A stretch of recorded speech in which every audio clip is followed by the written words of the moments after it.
बीरबल को प्रकृति से प्रेम था और अपना ज्यादातर वक्त बाहर खुली हवा में बिताते थे।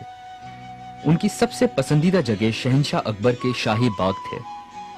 इन शाही बागों की देखभाल एक मीर नाम का माली करता था। वो एक शांत इंसान था जो सीधी सादी जिंदगी जीता था और अपने में और अपने बागों में खुश था। बीरबल और मीर अक्सर बागों के पेड़ पौधों फूलों और फलों की दिलचस्प बातें करते थे। बीरबल मीर के साथ अच्छा सलूक करते थे और मीर भी बीरबल को काफी पसंद करता था। एक दिन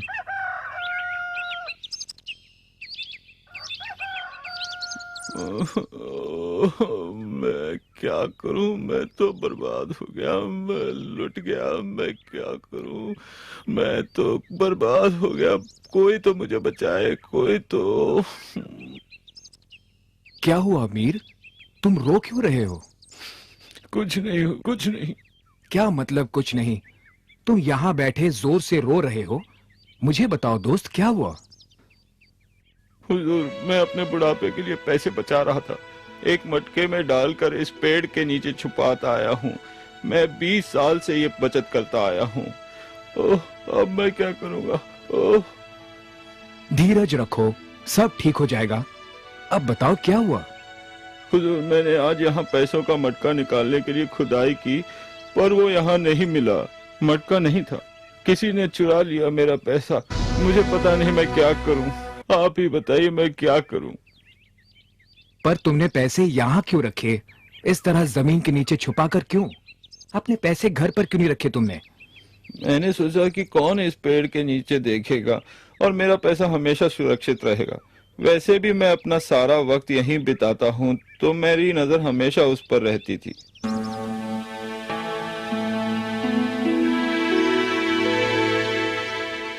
अगर ऐसा है तो जिसे तुमने बताया था चोर वही है। किससे बताया था इसके बारे में?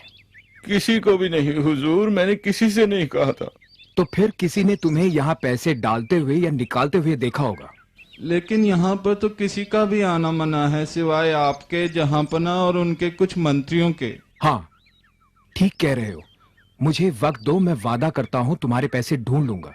अब घबराओ मत, घर जाकर आराम करो।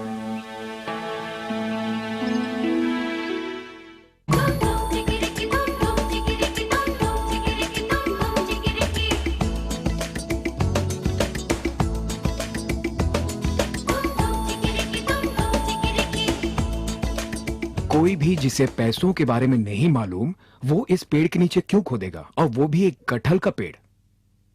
हाँ, कोई वैद्य या हकीम पेड़ के नीचे खोद सकता है दवाई बनाने के लिए। हाँ, ये ठीक है।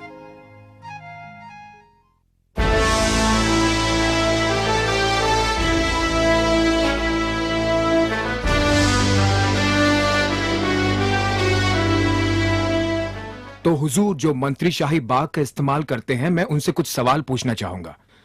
जरूर, अगर ये तुम्हें चोर को पकड़ने में मदद करेगा तो पूछो।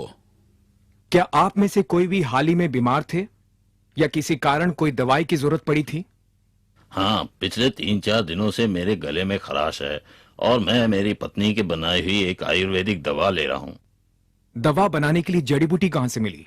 क्या मतलब जड़ी बूटी कहाँ से मिली? वो उसे उसकी माँ ने भेजी थी जयपुर से। मुझे गलत मत समझिए, मैं आप पर कोई तोहमत नहीं लगा रहा हूँ। कुछ ही देर में मैं आपको सब समझा दूंगा। और कोई है जो कोई दवाई ले रहा हो? दरअसल कहते हुए तो शर्म आती है, लेकिन मुझे कब्ज की शिकायत रहती है और मेरे जो हकीम जी है, उन्होंने जड़ी बूटी की एक दवा मुझे दी थी जो मैं 2 दिनों से ले रहा हूँ। ओह, और ये हकीम जी कौन है? क्या उन्हें दरबार में बुला सकते हैं? जरूर बुला सकते हैं उन्हें। उनका नाम वैद्य प्रसाद है। बीरबल, हमें माली के पैसे चोरी होने और इन दवाइयों के बीच कोई संबंध नजर नहीं आता। तुम क्या साबित करना चाहते हो? हुजूर, मुझे बस कुछ वक्त और दीजिए और धीरज रखें, मैं आपको सब समझा दूंगा। ठीक है बीरबल, कार्रवाई जारी रखो। वैद्य प्रसाद को हाजिर किया जाए।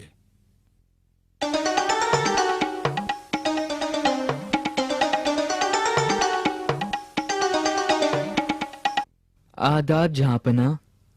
आदाब। तुम्हें यहाँ बीरबल ने बुलाया है, हमने नहीं। वो तुमसे कुछ सवाल करना चाहते हैं। वैद्य जी, मैं कब से काफी परेशान हूं और मैं दरबार में बात कर रहा था तो राज सिंह जी ने आपसे मिलने का सुझाव दिया। आपने उनके लिए एक ऐसी दवा बनाई है जिससे उनका हाजमा ठीक हो गया है।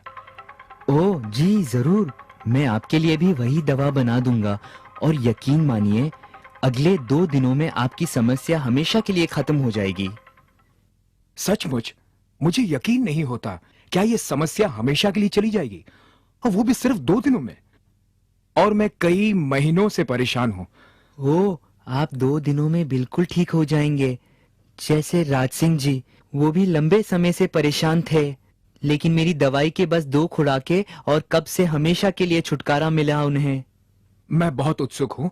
आप ये दवा कैसे बनाते हैं, क्या इस्तेमाल करते हैं? अगर और किसी ने पूछा होता तो मैं ये बिल्कुल नहीं बताता, पर हुजूर क्योंकि आप पूछ रहे हैं इसलिए बताता हूँ। इस दवाई को बनाने में सबसे जरूरी चीज है कटहल के पेड़ के जड़ का अर्क।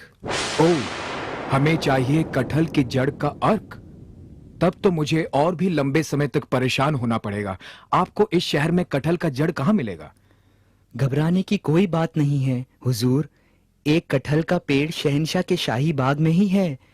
ओह, ऐसी बात है। खैर वैद्य जी, मैं आपको सच बोलने का एक मौका दूंगा मीर के पैसे लौटाने का। जो बाग का माली है वो पैसे जो आपको पेड़ के नीचे मिले। मीर जी हुजूर, मुझे माफ कीजिएगा। मुझे वो मटका पेड़ के नीचे मिला और मैंने सोचा कि काफी समय से पड़ा है और जिसने छुपाया है वो भूल गया है, इसलिए मैंने पैसे ले लिए। खैर, एक वैद्य होने के नाते तुम्हें लोगों की तकलीफ दूर करनी चाहिए, न कि खुद उनके दर्द की वजह बनना चाहिए। हुजूर मुझे माफ कीजिए, मैं बेहद शर्मिंदा हूँ। मैंने लालच में आके ऐसा काम किया था। मैं ऐसा अब कभी नहीं करूंगा हुजूर। हुजूर, मुझे लगता है हमें इन्हें माफ कर देना चाहिए सच बोलने के लिए। ठीक है, अगर तुम्हें ऐसा लगता है तो। हुजूर, अब हमें मीर को बुलाकर यह खुशखबरी सुनानी चाहिए। जरूर बीरबल, जरूर। मीर दरबार में पेश हो।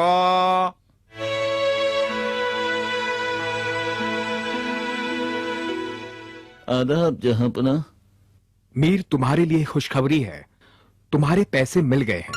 क्या ये सच है? मुझे यकीन ही नहीं हो रहा। मैंने तो पैसे मिलने की सारी उम्मीद छोड़ दी थी। बहुत बहुत शुक्रिया। इतनी जल्दी नहीं। उस मटके में कितने पैसे थे? जनाब, उसमें 75 सोने की अशरफियां थी। मीर, तुम्हें तुम्हारे पैसे मिल जाएंगे, लेकिन 10 अशरफियां कम मिलेंगी तुम्हारी बेवकूफी के लिए जो तुमने पैसों को ऐसी जगह छुपाए। ये 10 अशरफियां वैद्य जी को सच बोलने के लिए दिए जाएंगे। बीरबल, बहुत खूब। कमाल का इंसाफ किया है तुमने। हमें फख्र है तुम पर। लेकिन हमें यह बताओ, आखिर तुम्हें एक वैद्य की बात कैसे सूझी? हुजूर, मुझे एक वैद्य की बात इसलिए सूझी क्योंकि उनके पास ही कोई अच्छा कारण हो सकता है कटहल के पेड़ के नीचे खुदाई करने का, वरना और कोई तो फल तोड़ेगा, जड़ नहीं। बहुत खूब। शाबाश बीरबल, शाबाश। शुक्रिया जहांपना, शुक्रिया।